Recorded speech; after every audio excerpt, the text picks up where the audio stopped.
하나님 나라의 언약 이야기 세 번째 시간, 안성은 목사입니다.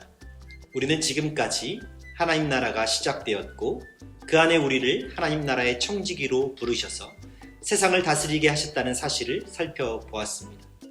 이것이 우리의 정체성이었죠. 이 정체성을 가지고 오늘의 말씀으로 들어가 보도록 하겠습니다. 하나님께서는 세상을 창조하셨습니다. 그리고 여섯째 날 사람을 만드셨습니다. 사람을 만드신 하나님은 에덴 동산을 만드시고 그곳에서 살아갈 수 있게 하셨습니다. 에덴 동산은 사람이 살아가기에 가장 완벽한 동산이었습니다.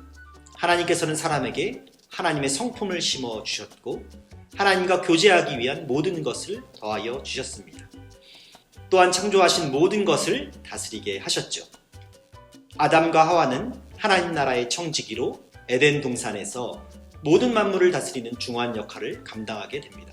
그리고 청지기로서의 터전 한가운데 한 그루의 나무가 있었습니다. 그것을 성경은 선악을 알게 하는 나무였다라고 말하고 있습니다. 하나님께서는 아담과 하와에게 모든 만물을 다스리게 하셨지만 선악을 알게 하는 나무의 열매는 먹지 말라고 말씀하셨습니다. 여기서 우리는 중요한 한 사실을 발견하게 됩니다. 그것은 하나님께서 창조하시면서 기준도 함께 주셨다는 것입니다. 그것은 절대 넘어선 안 되는 기준이죠. 물고기는 물이라는 기준을 넘어서지 못합니다. 하늘의 새들은 하늘이라는 기준을 넘어서지 못합니다. 만약 그 기준을 넘어서게 될 때 그들은 살 수 없게 될 것입니다.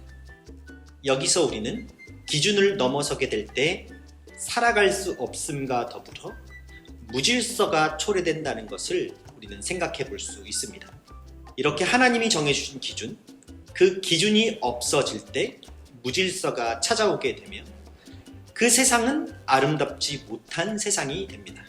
세상을 창조하실 때 하나님께서 말씀하신 것처럼 보시기에 심히 좋았더라 라는 말이 무색해지게 되는 것이죠. 그래서 하나님께서는 세상을 만드실 때 기준을 만드신 것입니다. 그렇다면 하나님과 사람의 기준은 무엇일까요? 그 기준은 바로 선악을 알게 하는 나무였습니다. 하나님께서는 선악을 알게 하는 나무를 통하여서 하나님과 사람의 기준이 무엇인지 보게 하십니다. 하나님 나라를 섬기도록 명령받은 아담과 하와에게 선악을 알게 하는 나무는 가장 중요한 기준이었던 것입니다. 선악을 알게 하는 나무를 바라보면서 하나님은 창조주시며 사람은 피조물이라는 사실을 기억해야 했던 것입니다. 그러나 하나님이 먹지 말라고 했던 선악을 알게 하는 나무를 따먹게 되었을 때 아담과 하와는 죄를 범하고 타락하게 됩니다.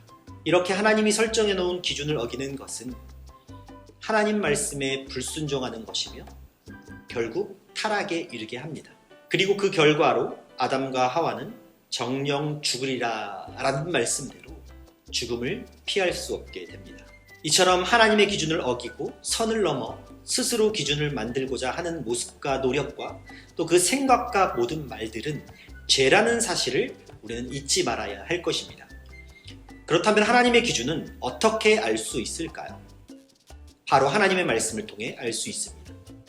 하나님의 말씀은 우리의 기준이 무엇인지를 보여주고 있습니다. 그렇기 때문에 우리는 말씀을 가까이 하는 삶을 살아야 합니다. 말씀을 가까이 하기 위해서는 하나님을 먼저 사랑해야 하겠죠. 신명기 6장에는 우리에게 이렇게 말하고 있습니다. 너는 마음을 다하고 뜻을 다하고 힘을 다하여 내 하나님 여호와를 사랑하라. 사랑이 모든 시작의 이유인 것이죠.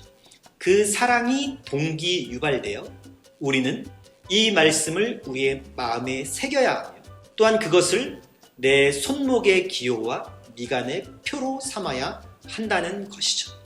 어디서든 말씀을 기억할 수 있게 해야 한다는 사실입니다.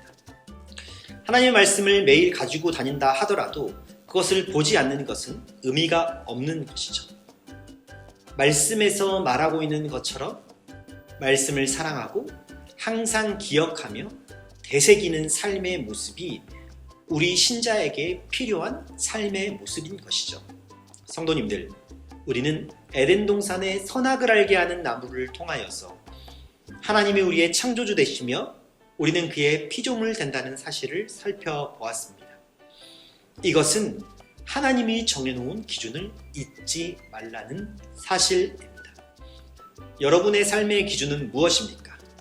오늘 말씀을 기억하면서 우리들의 삶의 기준이 하나님의 말씀이 되어 하나님께서 정해준 기준 안에서 선악을 알게 하는 나무를 통해 하나님의 나라를 이루어가는 성도님들이 되기를 소망합니다.